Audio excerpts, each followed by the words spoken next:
Good afternoon, ladies and gents. We're here at Totnes Riverside station on the South Devon Railway. It's a glorious sunny day, although it's very windy.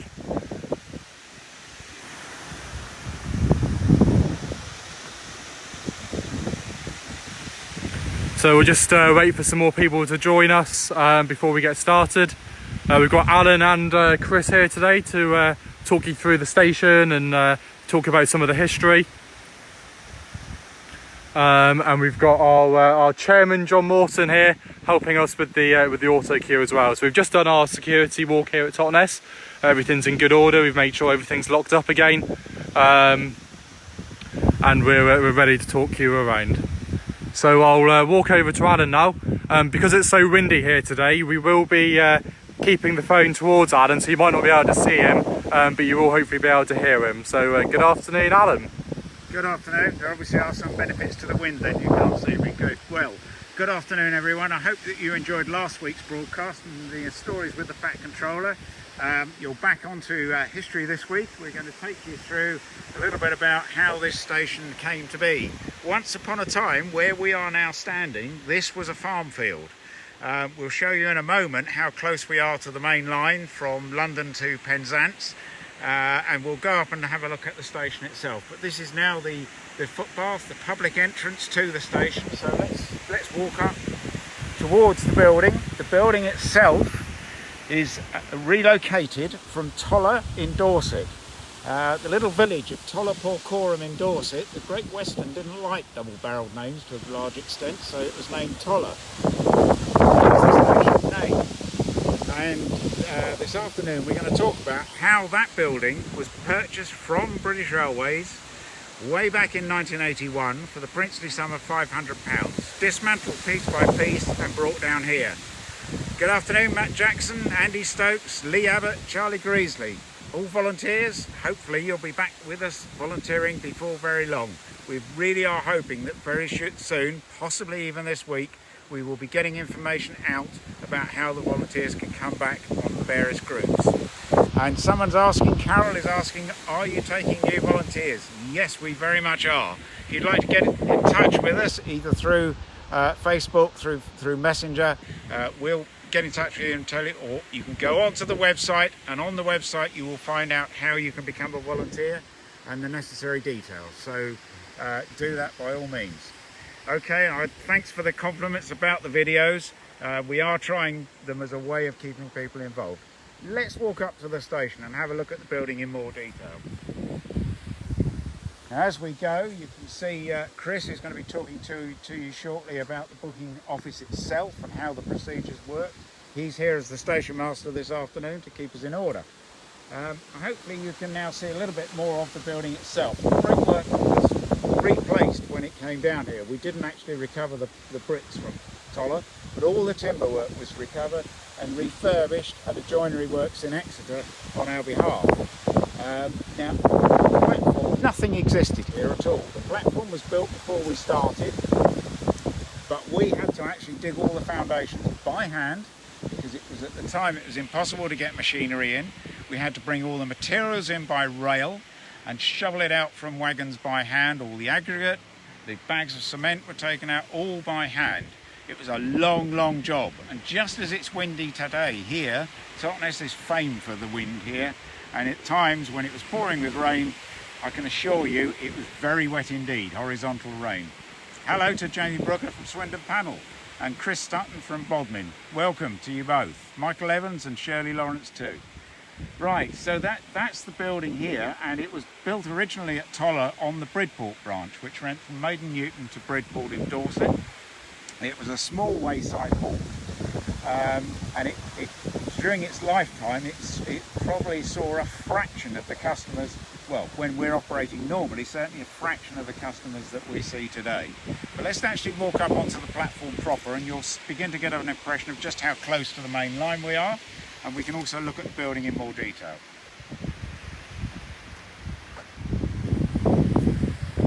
I see Steve Linus, one of our regular volunteers, has been on. And hello Steve, how are you?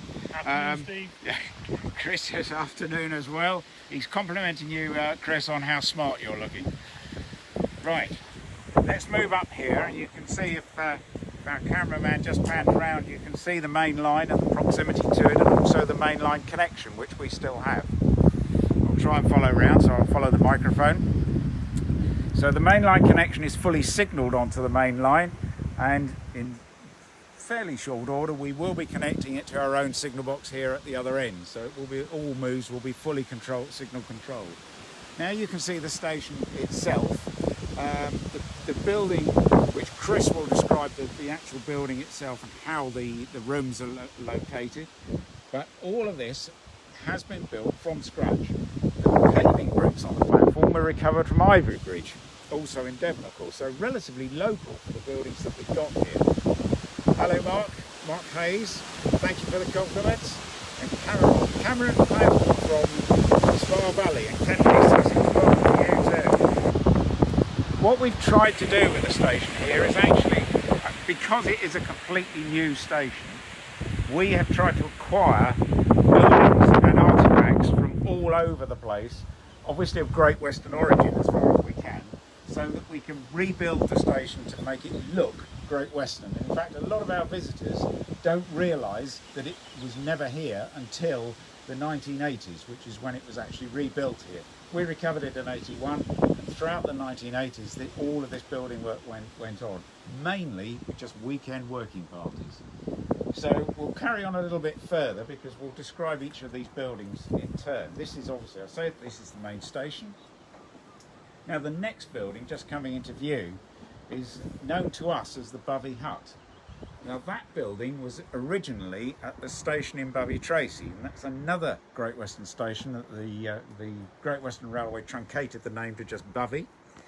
But that building has quite an interesting history in itself, and it was erected at the station in Bovey as a bus waiting shelter, because the branch line from Newton Abbot to Moulton Hampstead, which went through Bovey, used to carry a lot of, in the Victorian era, a lot of people used to use it to go to Bovey, and they would run buses, or charabancs as they were called, up onto Dartmoor. So it was, if you like, an early form of tourism, and that was the waiting shelter for the buses. Now, we were asked in the mid-1980s by Devon County Council if we would go to Bovey Tracy and remove parts of the building itself, the canopy mainly, and other bits and pieces, because they wanted to build a bypass for Bovey Tracy on the old track bed. And we went down and we found that building and a lot of other bits and pieces, and recovered them and have brought them down here. So it was a very useful find. I see one or two people, Richard Hoskins in particular, is saying that missing the railway and missing volunteering. Yes, we all are. I must admit, lots of us really want to get back to what we know and love, which is running trains, just as soon as we can. Hello to Dartmoor Rotary Club, you're watching too, and hello to DJ Dave Peters. Hello Dave, and well done with the eBay shop. If you want anything from our shop at Buckfordsley, Dave's your man. Go onto the website and you'll find a link to the eBay shop from there. Somebody's asking, can mainline excursions visit the SDR Light of West Somerset? Yes, they can, and in fact it's a while now since we've had a mainline excursion. The last one was actually an HST. We had one last January as well. Oh, we did, that's right. Yeah. Thank you, Ernie, for that prompt. The HST was interesting because that came all the way down from Paddington down to Buckfordsley, and then did a trip up the Heathfield branch. So yes, it did both of them, but yes, we can. At the moment, special arrangements have to apply, but once our signalling is complete, it will make life a lot easier. So, thank you Adrian, Linda and Neil. Hello to you all. Let's just move forward a wee bit. We'll continue to talk about the other bits and pieces we've got here. So, I'll just mention again the Bovey Hut. So now that is providing an extremely useful stores building for it. It's a classic Great Western corrugated iron hut. It's got an elliptical roof, not the traditional pagoda roof which you find at buildings such as Buckfordsley. Now in front of us is a canopy. Now it's a standalone canopy. It actually came from Axbridge in Somerset. In the early days of volunteering on the railway in the 1970s, we were always looking for things that we could acquire. And we stumbled across this one day on a, I think it might have been something like a pub crawl in Somerset. But it's amazing what you find. And we found this canopy at the old station in Axbridge, long closed on the Cheddar Valley line. but it was used at Axbridge for the transit of strawberries. It's an area that the farms, one of the staple products is strawberries, and this was on the side of the platform with a road loading dock on one side and the rail track on the other. The farm carts would come up on one side, offload the strawberries underneath the canopy, which would keep obviously dry and clear, and then be loaded on trains and taken away to market. We've acquired that. It's known, of course, as the Axbridge canopy, and it now, instead of keeping strawberries dry, keeps our customers dry in the inclement weather occasionally. Hello, James Nellams from Swindon, Didcot Railway Centre volunteer. Welcome to you. So just beyond the Axbridge canopy, you can see the toilet pole. Now that is not a relocated building. It's actually built from new, but it's built in the same style as the Toller building, so that the whole architecture of the station all matches together.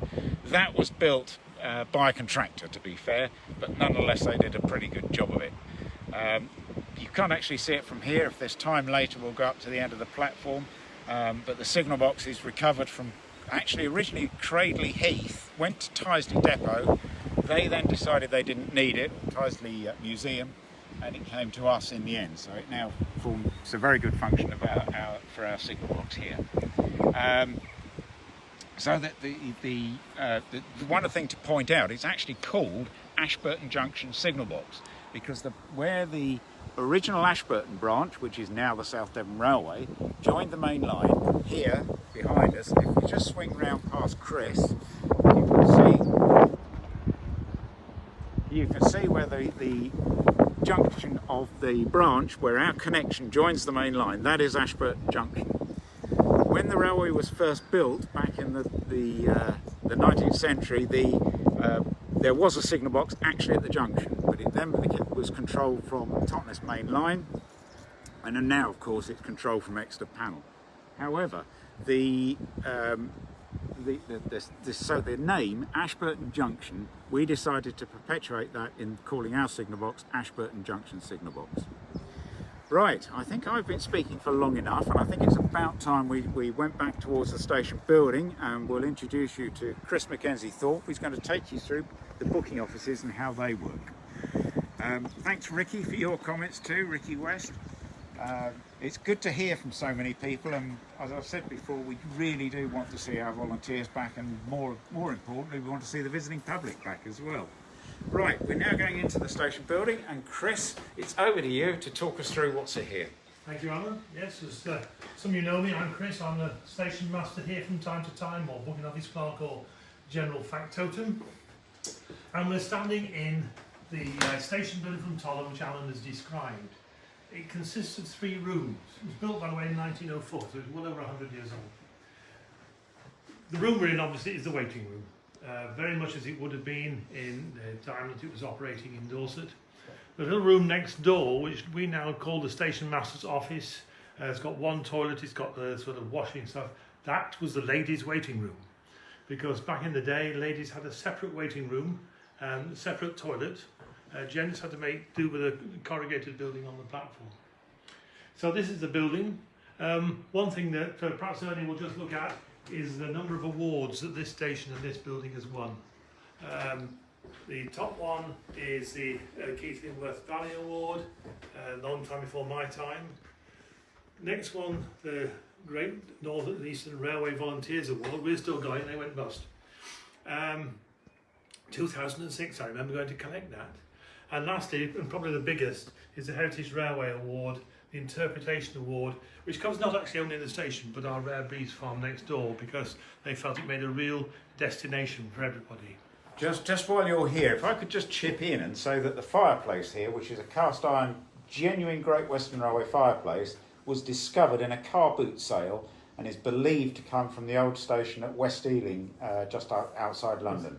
It's amazing what you can find in car boot sales. Exactly. So if we turn round, we're now looking at the booking office part through there, but where your customers would have come, the crush barrier. I don't think, as Alan said, when Toller was operating, it never needed a crush barrier. And your very standard window, very low. Whether that the people that use it were much shorter than we are today. We have one or two artifacts made by members, volunteer members. But if you'd like to come down to the booking office, don't look at the clock, because you'll say we've not been here since summertime, but it's an hour slow. Oh, that one stopped completely. So the booking office largely is as it was in Toller day. Certainly the ticket rack, which I'll come back to in a minute, came from Toller, and all the desks and everything like that. And what we do, we try to operate it today as it would have operated anything up to 100 years ago. We have a computer. We have a credit card machine. We have the ability to take online tickets and issue tickets. But the essential thing is that every passenger that goes from here and gets on the train gets a proper, genuine Edmondson Star ticket. None of this computer printouts, everybody gets a ticket. I'll take one out and put it back on again. This is the commonest one, adult return, which I've got upside down. Return to Buckfastleigh, or it's identical to the tickets that are in Buckfastleigh booking office when it's a return to Totnes. So that's the basic ticket but we also, of course, sell tickets for joint trips with the Butterfly Farm at Buckfastleigh, with the Rare Breeze Farm, which is at the end of here, or in fact, all three, the three great attractions in one day. So on a very busy day, it can be a very complicated thing at the end of the day to balance all the tickets, but we still use, in conjunction with the computer, a traffic form where the opening number of the ticket is at the beginning, the closing ticket number is at the end, and the difference is the number you sold. And on a good day, it will balance, or balance with the computer. And again, we've got the heating. This is a relatively new fire, but we'd like to keep our volunteers warm. And there are always vacancies, by the way, for volunteers here, especially the odd days. People don't like working on Sundays for some unknown reason. So if anybody ever feels like becoming a booking office clerk, it's very handy for Totnes Station or Totnes Car Park, and you'd be very, very welcome. So our other little source of income on the other jobs of the booking office clerk is drinks and sweets. A limited range, but it keeps the kids happy. Oh, one thing I should show.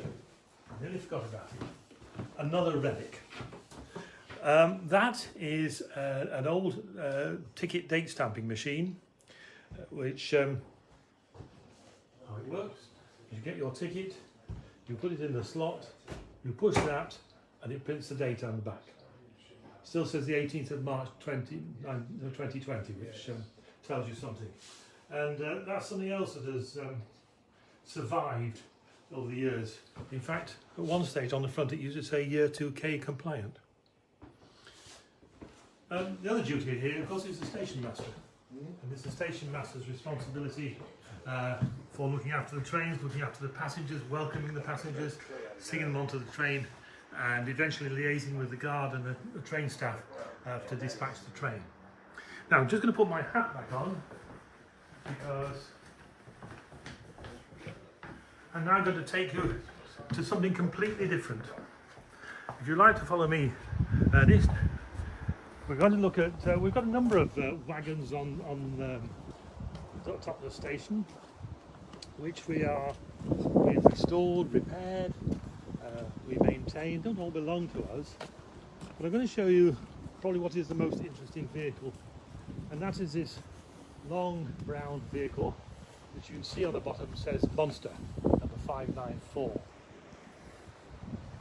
GBR had the habit of giving its vehicles names rather than numbers, so that if it was news or telephone or telegraphic, there was no way it could be mistaken.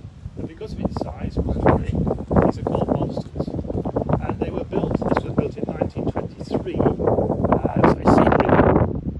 Back in the day, our theatre companies, and I work for one today, but theatre companies would travel around the country and they'd take their scenery with them. And for that reason, they had doors. You can see there's a double door. There's another one at the other end, and under the double door there is a flap. So if you had 2 or 3 of these together, you could open the doors, drop the flap and make a very long train. Now you might think that's similar to something today. Yes, Eurotunnel. There's nothing new in railways.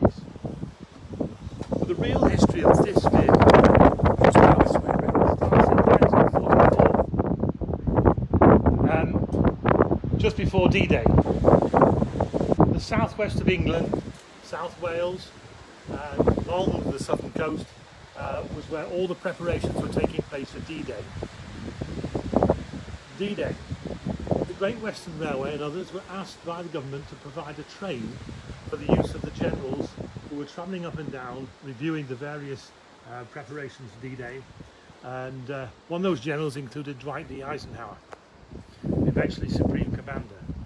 The train was called Alive, that was its code name, A-L-I-V-E. It consisted of about 5 of these monsters, a restaurant vehicle, a sleeping accommodation for Eisenhower, which in fact was the only non-Great Western item. It was LNER coach. After D-Day and a bridgehead is established in Europe, then the Alive train went across to Europe to fulfill SHAEF, Supreme Headquarters Allied Expeditionary Force. And when the train went to France, 2 more monsters were added. And this was one of them. And in fact, this is the only one of that train now surviving. So number 594 went with Eisenhower and his cohorts all the way through France, Belgium, Holland, and eventually into Germany. Incidentally, Eisenhower reportedly kept his own Packard car in one of these monsters. It finished up in Germany, and it was finally repatriated from Germany in 1948.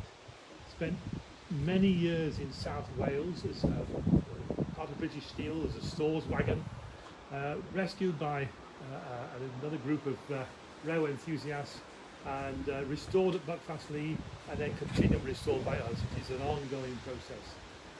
So it has a wonderful link to something that happened now 75 years ago. Very great interest to people from the States and that who come to visit us. But I think that's that, so I think I ought to now hand back to Alan. Okay, we'll swing around. Right, while we're listening to Chris mentioning cars, one of the things that you might be interested in, now we're at the other end of the Bubby hut, you can see that the doors, there's a large set of double doors there, and they were cut in, I believe, post-war, so that the then station master could park his car in the hut, because it was no longer used as a bus waiting shelter. And of course they've been kept, although we actually only use the smaller of the 2 doors. So just a quick one, hello to 6-year-old Jacob, watching and loving this from Tavistock. Hello Jacob, I hope you're keeping safe and well and will come and see us when we're open again. Hello also to Jack Malcolm Harrison. Right, okay, well we'll move back round and we'll just fill you in for the last few minutes with sort of what's happening elsewhere as well. Just a point though, I've just realised from this side, you can see the other side of the building at Toller. Because of the angle of the platform here, we actually built a basement underneath the building, which has provided a very, very useful storage area. And also, alongside the platform access, or the main access, pedestrian access into the station, is a picnic area. There's no tables there at the moment, they're all taken away and just kept out of the way during the winter, and we just haven't brought them back, of course, because we've only opened for 1 weekend this year so far. But in normal times, if you come and visit us, you can actually come take the train down from Buckfastleigh or join the train here, and you can have a picnic. And in fact, if you go a little bit further down, you can do so right on the banks of the River Dart. So another hello to Dave Feltham, the governor, apparently, in Thatcham. Hello to you. You may also see down there, there's a telephone box. That again is not original. The group bought that from a reclamation yard. I think it costs £300 and then nearly as much to transport it from the reclamation yard to here. And then we've restored it and established it there. Because all good stations would have a telephone box. It doesn't work, but it looks as if it does. And it's a smart addition. Okay, thanks for that, Chris. Yes, it's a shame it doesn't work, but there you go. Not everything can work. Some of it is just for show. A few more hellos. Hello to Mark Hallett, Mick Norfolk Railway, Nicky Brewer in Cornwall, and Fred Butler in Bodmin. Good of you all to join us. Thank you. Okay, so let's just walk further around. We'll go slightly out of the wind because I suspect you're getting a lot of wind noise from here. And some of you may have also heard the other background noise, which was a train passing on the main line going into Totnes mainline station. Now you can see in front of us now, once again, that's the main line itself. And in fact, there used to be, for a time when Totnes signal box was closed, there was a ground frame that operated actually the junction. We acquired that, and we also acquired the lamp hut, which was set in the middle of the junction. Now, a lamp hut is where, in the old days of mechanical signalling, the oil lamps were trimmed and prepared to go into all the sort of signals and so forth that were around. That is now our lamp hut here, further down the platform, and the ground frame was brought across and now operates the run-round points at the far end of the loop here. So, whilst we're just taking in all the scenery, what I will do is update you and say that our SOS appeal has now pretty much reached £160,000, which is really good. So thank you very much indeed, everybody that's contributed. We still do need more. It's important that we actually cover some of the basic utility costs and other bits and pieces that we have to do. We still have to pay those sort of bills. We still have to pay insurance. So to keep us going until such time as we can open and get the public coming in and paying their fares and so forth, that money is really, really useful. And just a point, one or two people have contacted us saying that they haven't received acknowledgements to their donations. Everyone should get an acknowledgement. A lot of them are sent out automatically by the platforms that we use, such as Virgin Giving and PayPal, and it is just possible that they go into either the junk folder or the spam folder on your system. So do have a look. You all should have had an acknowledgement, and we really do thank everybody that is contributing. A few more hellos. Steve Knock, apparently you're enjoying these videos. Pete Chapman in Cornwall, and Ryan Maynard. Hello Ryan, hope all's well with you, one of our regular volunteers. So yes, thank you all for all those contributions. We have got a lot of the planning has been done. We've done a lot of work on financial modelling to try and work out when it will be possible to reopen and so forth. And at the moment, it's really quite a difficult one to do. There are all sorts of options as to how we can cope on train capacity with social distancing. And the big question which we just can't answer, and I don't think anybody can at the moment, is just how soon the public will come back and want to join us and all the other tourist attractions. One of the things that Chris mentioned, one of the advantages we have here is that we are located right next to the Totnes Rare Breeds Farm. Now in the distance here you can see a fence with a couple of notices on it, and here's another train coming past, so we'll just brake that for a moment. That is one thing at Totnes, you get to watch the mainline trains as well as our own trains. That's I think one reason why there's quite a lot of volunteers down here. But just to finish off on the Rare Breeds, so the Rare Breeds Farm was opened quite a few years ago now. I can't remember exactly when, but it is a very popular attraction. It is only accessible from our station, so the best way to get there of course is to travel by South Devon Railway train when it's all open.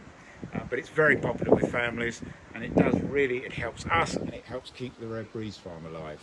I see a question from Harry Connick, how do I volunteer? Same as the question that was asked before. If you pop onto our website, you will find information there that will tell you, but if you want to just drop us a message via Messenger or something like that, or just drop us an email, the email address for any general inquiries, trains@southdevonrailway.co.uk, and we'll get back to you and give you all the information. And Michael Stevens, thanks for your compliments, thank you. So the Rare Breeds Farm, and at Buckfast Lee we have the Buckfast Butterflies and Dartmoor Otter Sanctuary, and both attractions are linked. We do joint tickets with them, which are very good value, I have to say. So once we're back up and running, we do hope that a lot of families will come and take advantage of those joint tickets and come and see us. On a sunny day like this, there is nothing better than taking one of our trains down and then popping over to the Rare Breeds. And they have an excellent cafe over there if you've missed out on our own excellent cafe at Buckfast Lee. So I think we're sort of coming to the end of our broadcast now today, but just a few extra hellos. Michael Stevens, will you extend the season later into the autumn? Michael was asking. Well, that's a very good question. And certainly one of our options on our reopening plans are that we could possibly consider running right the way through to Christmas. We have explored a number of different ways in which we can reopen. There are several ways we can do it. There are several options open to us. It's really difficult to plan because it's such a fluid situation, and I think everybody is in the same position. We don't know how lockdown gets eased. It's being eased again next week, which is all helpful, and it will hopefully get eased in the future. If everybody sticks to the rules and keeps social distancing for the time being, the quicker we will actually get back into business, and the quicker all our volunteers can come back and all the public, visiting public. Hello, Jane Austin, Alan Johnson's mum in Scotland. Hello, Jane. Hope you're enjoying it. I saw Alan only the other day. I can assure you he seems to be safe and well, so that's good news. And Alan Johnson is actually one of our volunteers who's looking after Oscar, the station cat at Buckfastleigh. So for all of those of you that know Oscar, Oscar is fine and well with Alan, and the mouse population of Buckfastleigh is thriving as a result of him not being there. Hello, David Swallow in Sheffield. Glad to see you. We hope to visit again soon. We are talking of reopening. One of the things we are really now seriously actively doing is planning for 2021, because let's be honest, if we do open this year, it's not going to be the season that we would have expected or indeed have planned for. So things will have to sort of change for this year as everybody gets back into some form of normality. So we are now looking ahead to next year, and we hope we can put together a few events and maybe bring a few visiting locos and other things in. So let's hope next year is a good year and we can get back to something like normal. So a few more. Hello to James John Green and Rob Kitley. Hi Rob, one of our drivers, and Joseph Hart. And with that, I think everybody, it's a case of saying cheerio to you all, and there'll be another presentation next week, probably with a different presenter next week. So it's goodbye from me and it's goodbye from Chris. I will look forward to seeing you when. When indeed. Thank you very much. Thanks everybody for watching. And please, if you can still keep that money flowing into our donations appeal, we can assure you it will be used for very good purposes, just to keep us going through this very difficult period. Thank you.